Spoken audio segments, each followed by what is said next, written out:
Salut les gens! Aujourd'hui on va parler d'une planète où habitent de géants êtres tout bleus, d'une rébellion... Et non, arrêtez tout de suite, on va pas parler d'Avatar. T'as pas lu le bouquin, t'as pas vu le film? Pourquoi tu m'en parlais? Mais j'en parle pas.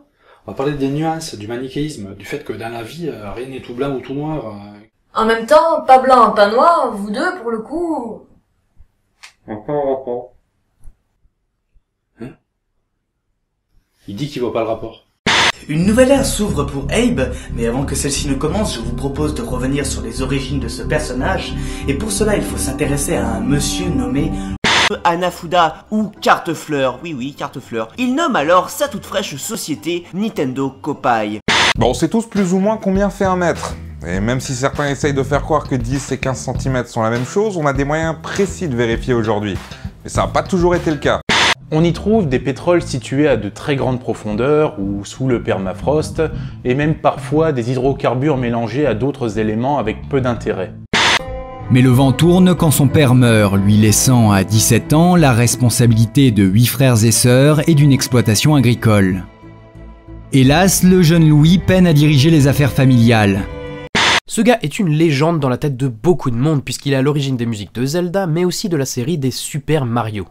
L'origine de Happy Birthday to You, Yes, It's Again la faute des Américains, remonte à la moitié du 19e siècle quand deux sœurs, Patty et Mildred G. Hill, inventèrent une chanson pour leur classe d'enfants dans le Kentucky. Oui, car pour les personnes qui en douteraient encore, non. Le cinéma néo-zélandais n'est pas uniquement fait d'elfes, de trolls et de batailles numérisées ayant tout de même pris un sacré coup de vieux. Mais trêve de digression car nous voici face à un générique un peu triste mais super cool. Saw 5 débarque en salle en 2008. 3 intrigues vont alors se dérouler en parallèle. Certains peuvent même créer un trou noir tellement leur champ gravitationnel est fort. On ne va pas s'intéresser aux conséquences désastreuses de la création d'un trou noir sur Terre, mais bien juste à la force de gravité. Parler de l'esclavage, c'est bien. Parler de son abolition, c'est bien aussi. Mais tout ça, c'est un peu large. Je vais donc me concentrer sur l'histoire française des abolitions et non sur les autres pays, même si je serais peut-être amené à les évoquer. Ce qui signifie qu'elles ont été utilisées et améliorées depuis leur apparition. Ainsi, il n'est pas étonnant qu'elles aient été le théâtre de nombreuses histoires au cours des siècles, et qu'elles renferment aujourd'hui un patrimoine impressionnant. Et je vais enlever ça, ça me gonfle. Ouais, t'as perdu tes cheveux, mais... Ouais, c'est dingue. Est-ce qu'on peut parler du contenu à un moment? Ah ouais, peut-être. Ouais. D'accord, ouais. on y va. On y va. Alors, Échier 21, c'est l'histoire... Si je vous dis Baal, Méphisto ou Bélial, à moins que vous ne soyez adhérent aux branches les plus reculées du satanisme, cela devrait vous évoquer un jeu vidéo en particulier. Diablo.